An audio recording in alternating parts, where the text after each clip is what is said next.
رمضان المبارک کی رحمتوں اور برکتوں سے کون واقف نہیں ہے۔ ایک طرف پہلے حشر کی رحمت ہے تو دوسری طرف دوسرے حشر کی مغفرت ہے۔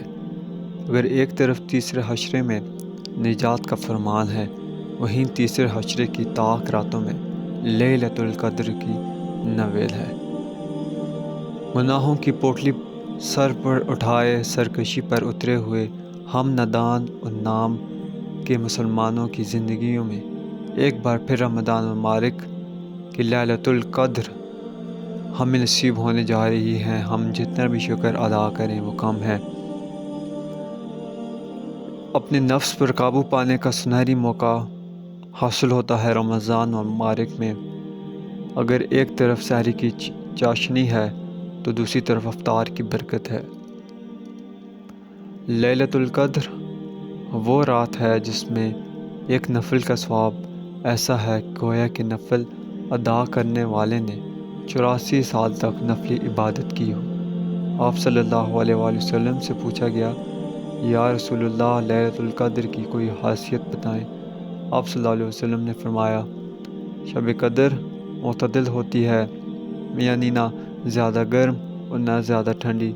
رمضان المبارک کی رحمتیں اور برکتیں یوں تو دنیا کے کونے کونے میں بسنے والے ہر ایک مسلمان کے لیے یکساں ہیں۔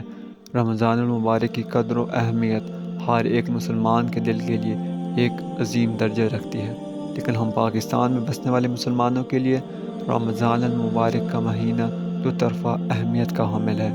ماہ رمضان کی 27ویں شب لیلۃ القدر کو ہمیں خدائے ذوالجلال کی جانب سے دو تحفے عطا کیے گئے۔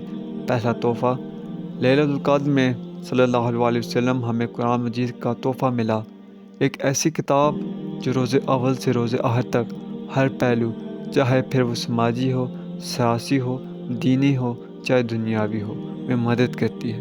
جیسے کہ قرآن مجید میں 30ویں پارے کی سورۃ القدر کی پہلے آیات میں ارشاد باری تعالیٰ ہوتا ہے، بے شک ہم نے اس قرآن پاک کو اس مبارک رات لیلۃ القدر میں نازل کیا۔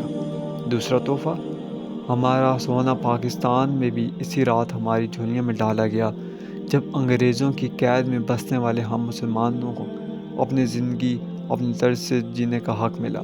ایک ایسی مبارک رات جس میں اسلامی جمہوریہ پاکستان ایک الگ مملکت بن کر دنیا کے نقشے پر ابھرا۔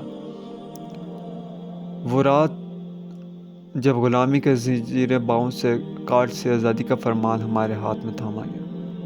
امی عائشہ صدیقہ فرماتی ہے کہ میں نے عرض کیا، یا رسول اللہ، تو فرمائیے کہ اگر مجھے معلوم ہو جائے کہ فلاں شب کو شب قدر ہے تو اس میں کیا کروں؟